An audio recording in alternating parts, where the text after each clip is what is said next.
So I'm getting ready to heat treat my 13-inch Confederate dagger, and to prepare for that I'm going to apply Satanite clay to create a jamon, which is a differential hardening effect.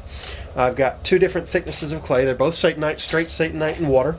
This one is kind of loose. It's about the consistency of yogurt.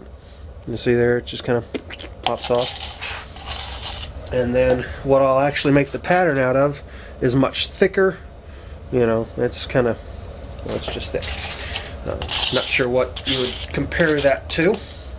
So the first thing I'm going to do is take my thin clay, and I'm going to just put a thin wash of clay over the entire blade.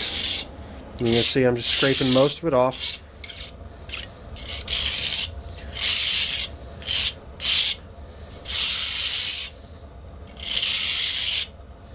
Get some down here too. Get the whole thing.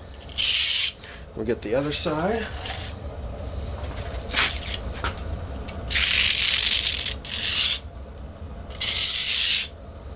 And I'm not really leaving much of any on, just that thin coating.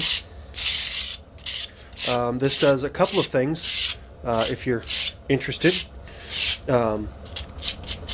First off, it breaks up the nucleate phase of the quench, which is a couple of big words, I know, but stay with me.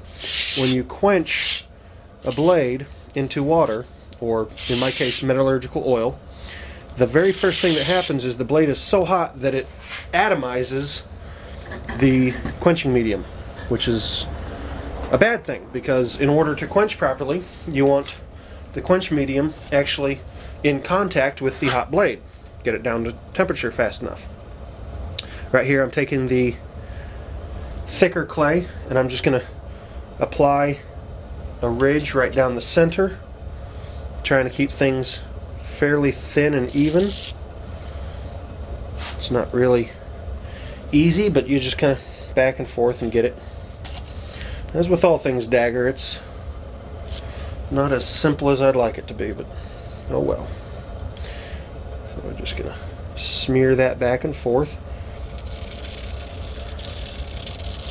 You know, think of it like smearing butter on a piece of toast or something. Nice, thin, even coating all the way down. Alright, so now I've got that center ridge line all the way down, pretty even on both sides. Now I'm going to take and just clean that up down the line so it's pretty much a straight line down, which you don't have to do this, but your jamon will turn out better if you do. Now you don't actually have to do any of this. You can quench the blade without any of this clay stuff and you'll end up with a fully hardened blade, which is fine. Actually, mechanically it's a little bit better, but it just doesn't look as neat. This is kind of a trademark of the knives that I make, is they all have this hardening line on them. Okay, so we've got a ricasso and a nice clean down the blade. I'm going to take and put some of the thin clay on, and this is called ashi. And I'm just going to dot lines all the way down the blade.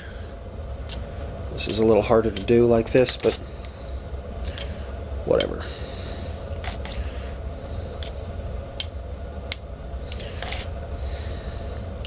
And I'm trying to space them evenly, but doesn't really make a big difference.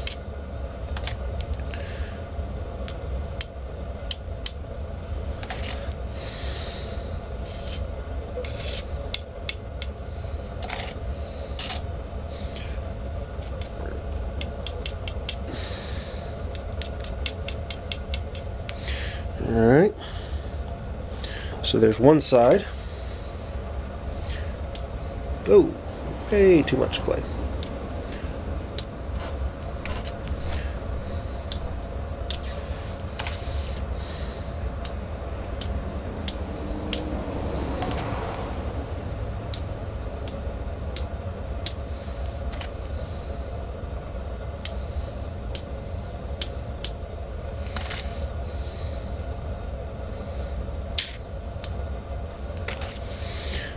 really ought to try and get this more consistent.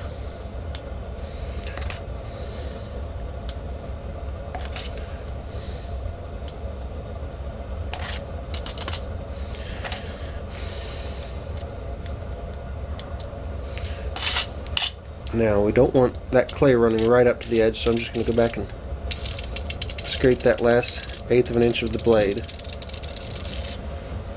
Like that.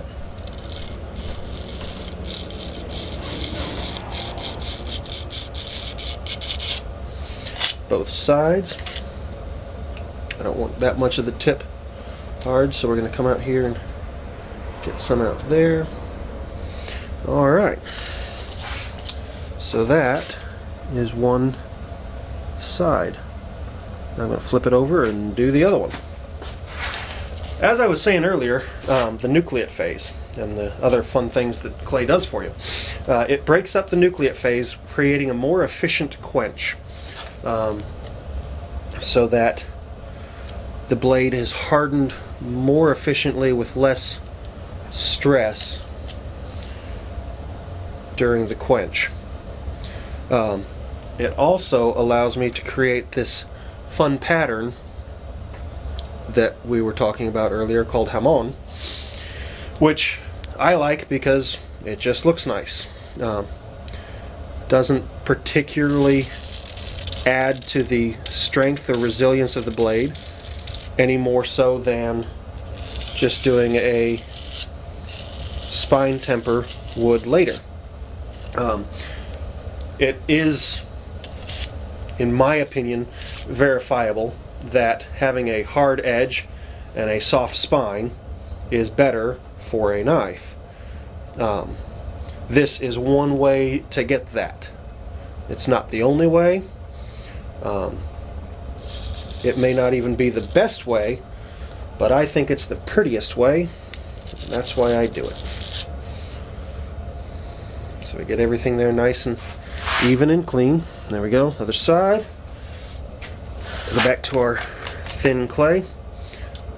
And alright, so here we are, about 10 minutes later. Actually 15, because it took 5 minutes to get up to heat. And that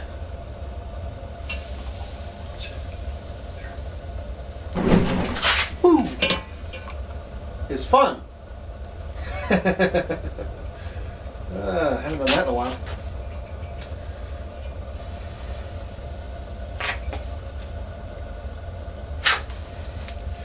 All right.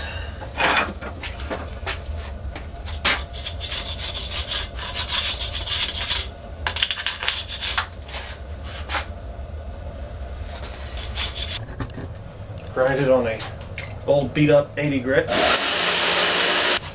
Conventional wisdom would say that I should have run into the house immediately and put it in the oven at 400 degrees to temper. I'll get there. I have found that I have